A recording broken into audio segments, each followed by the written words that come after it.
ಹೆಣ್ಣು ಮಕ್ಕಳು ಗಂಟೆಯನ್ನು ಬಾರಿಸಬಾರದಾ? ಬಾರಿಸಿದರೆ ಏನಾಗುತ್ತದೆ ಎನ್ನುವ ಕುತೂಹಲಕರ ಮಾಹಿತಿ ನಿಮಗಾಗಿ. ನಮ್ಮ ಪೂರ್ವಜರು ಏನೇ ಮಾಡಿದ್ದರೂ ಅದಕ್ಕೊಂದು ಕಾರಣವಿದೆ. ಅದು ಏನು ಎಂದು ತಿಳಿಯೋಣ. ಆದರೆ ಅದಕ್ಕೂ ಮೊದಲು ಲಕ್ಷ್ಮೀದೇವಿಯ ಆಶೀರ್ವಾದವು ನಿಮ್ಮ ಮೇಲೆ ಇರಬೇಕೆಂದು ನೀವು ಬಯಸಿದರೆ ಈ ವಿಡಿಯೋವನ್ನು ಲೈಕ್ ಮಾಡಿ ಮತ್ತು ನಮ್ಮ ವ್ಯೂವರ್ಸ್ ಲೋಕ ಚಾನೆಲ್ ಅನ್ನು ಸಬ್ಸ್ಕ್ರೈಬ್ ಮಾಡಿ. ಕಾಮೆಂಟ್ ಬಾಕ್ಸ್ನಲ್ಲಿ ಓಂ ಲಕ್ಷ್ಮೀನಾರಾಯಣಾಯ ಎಂದು ಬರೆಯಿರಿ. ಘಂಟಾನಾದ ಇಲ್ಲದೆ ಯಾರು ಪೂಜೆ ಮಾಡುತ್ತಾರೋ ಅಥವಾ ಗಂಟೆ ಬಾರಿಸದೆ ಯಾರು ಪೂಜೆ ಮಾಡುತ್ತಾರೋ ಅಂತಹ ಮನೆಯಲ್ಲಿ ಕುರುಡು ಕಿವುಡು ಮಕ್ಕಳು ಹುಟ್ಟುತ್ತಾರೆ ಎಂದು ಶಾಸ್ತ್ರದಲ್ಲಿ ಹೇಳಿದ್ದಾರೆ. ಗಂಟೆಯನ್ನು ಬಾರಿಸದೆ ಪೂಜೆ ಮಾಡಿದ ಸಂದರ್ಭದಲ್ಲಿ ಅದು ಸಾರ್ಥಕ ಆಗುವುದಿಲ್ಲ. ಹಾಗಾಗಿ ಘಂಟಾನಾದ ಮಾಡಲೇಬೇಕು. ಘಂಟಾನಾದವನ್ನು ಯಾವಾಗ ಮಾಡಬೇಕು?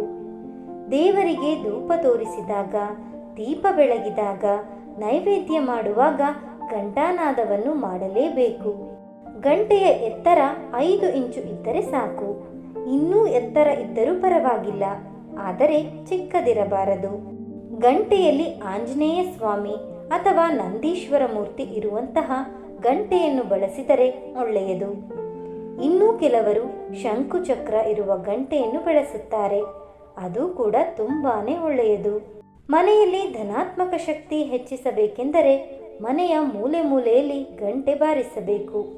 ಬೆಳಗ್ಗೆ ಗಂಡು ಮಕ್ಕಳು, ಸಂಜೆ ವೇಳೆ ಹೆಣ್ಣು ಮಕ್ಕಳು ದೀಪವನ್ನು ಹಚ್ಚಬೇಕು ಎಂದು ಹೇಳುತ್ತಾರೆ. ಇದರಿಂದ ಮನೆಯಲ್ಲಿ ಧನಾಭಿವೃದ್ಧಿಯಾಗುತ್ತದೆ ಎಂದು ಹೇಳುತ್ತಾರೆ. ಗಂಟೆಯ ಶಬ್ದ ಓಂಕಾರಕ್ಕೆ ಸಮನಾಗಿರುತ್ತದೆ. ಆದ್ದರಿಂದ ನೀವು ಓಂಕಾರ ಜಪಿಸಿದಷ್ಟೇ ಫಲ ಸಿಗುತ್ತದೆ ಎನ್ನುತ್ತಾರೆ. ಪುರಾಣಗಳ ಪ್ರಕಾರ ಪೂಜಾ ಸಮಯದಲ್ಲಿ ಗಂಟೆ ಬಾರಿಸಿದಾಗ ಅದು ದೇವರ ಎದುರು ನಿಂತಿರುವ ವ್ಯಕ್ತಿಯ ಉಪಸ್ಥಿತಿಯನ್ನು ದೇವರಿಗೆ ಖಚಿತಪಡಿಸುತ್ತದೆ. ಜೊತೆಗೆ ದೇವರನ್ನು ಎಚ್ಚರಗೊಳಿಸಲು ಕೂಡ ಎಂದು ಹೇಳುತ್ತಾರೆ. ಗಂಟೆ ಬಾರಿಸುವ ಮೂಲಕ ವ್ಯಕ್ತಿಗಳ ಮನಸ್ಸಲ್ಲಿ ಧಾರ್ಮಿಕ ಭಾವಗಳು ಉದ್ಭವಿಸುವುದರ ಜೊತೆಗೆ ಗಂಟೆಯ ಸದ್ದು ಪರಿಸರವನ್ನು ಶುದ್ಧ ಮಾಡುತ್ತದೆ. ಈ ಶಬ್ದದಿಂದ ಹೊರಬರುವ ಕಂಪನಗಳು ಆ ಪ್ರದೇಶದಲ್ಲಿರುವ ಹಾನಿಕಾರಕ ವೈರಸ್ಗಳು, ಬ್ಯಾಕ್ಟೀರಿಯಾಗಳು ಮತ್ತು ಸೂಕ್ಷ್ಮ ಜೀವಿಗಳನ್ನು ನಾಶಪಡಿಸುತ್ತದೆ. ಇದರಿಂದ ದೇವಾಲಯ ಅಥವಾ ಮನೆಯಲ್ಲಿರುವ ನಕಾರಾತ್ಮಕ ಶಕ್ತಿಯು ಕಡಿಮೆಯಾಗಿ ಪಾಸಿಟಿವ್ ಎನರ್ಜಿ ಹೆಚ್ಚಾಗುತ್ತದೆ. ಯಾವ ಸಮಯದಲ್ಲಿ ಗಂಟೆ ಬಾರಿಸಬಾರದು? 1. ದೇವರಿಗೆ ಅಲಂಕಾರ ಮಾಡುವಾಗ ಘಂಟಾನಾದ ಮಾಡಬಾರದು. 2. ರಾತ್ರಿ ಸಮಯದಲ್ಲಿ ಗಂಟೆ ಬಾರಿಸಬಾರದು. ಅದು ಸಕಲ ಜೀವಿಗಳಿಗೂ ವಿಶ್ರಾಂತಿ ಸಮಯ. ಆ ಸಮಯದಲ್ಲಿ ಘಂಟಾನಾದವನ್ನು ಮಾಡಿದರೆ ಪುಣ್ಯ ಫಲ ದೊರೆಯುವುದಿಲ್ಲ. ಏಕೆಂದರೆ ವಿಶ್ರಾಂತಿ ಪಡೆಯುತ್ತಿರುವವರನ್ನು ಅಥವಾ ಊಟ ಮಾಡುತ್ತಿರುವವರನ್ನು ತೊಂದರೆಗೊಳಪಡಿಸಿದರೆ ದೋಷ ಉಂಟಾಗುತ್ತದೆ. 3. ಸೂತಕದ ಮನೆಯವರು ಘಂಟಾನಾದವನ್ನು ಮಾಡಬಾರದು. ಏಕೆಂದರೆ ಸೂತಕ ಕಳೆಯುವವರೆಗೂ ಆತ್ಮಗಳು ಕುಟುಂಬಸ್ಥರ ಜೊತೆಯೇ ಇರುತ್ತದೆ. ಮನೆಯಲ್ಲಿ ಘಂಟಾನಾದ ಮಾಡುವುದು, ಕಲಹ ಶಬ್ದ ಮಾಡುವುದು, ಜೋರು ಪಾತ್ರ ಶಬ್ದ ಮಾಡುವುದು ಇದೆಲ್ಲ ಆ ಆತ್ಮಕ್ಕೆ ತುಂಬಾ ನೋವಾಗುತ್ತದೆ. ಆತ್ಮಗಳು ಬಹಳ ಸೂಕ್ಷ್ಮವಾಗಿರುತ್ತವೆ ಎಂದು ಹೇಳುತ್ತಾರೆ.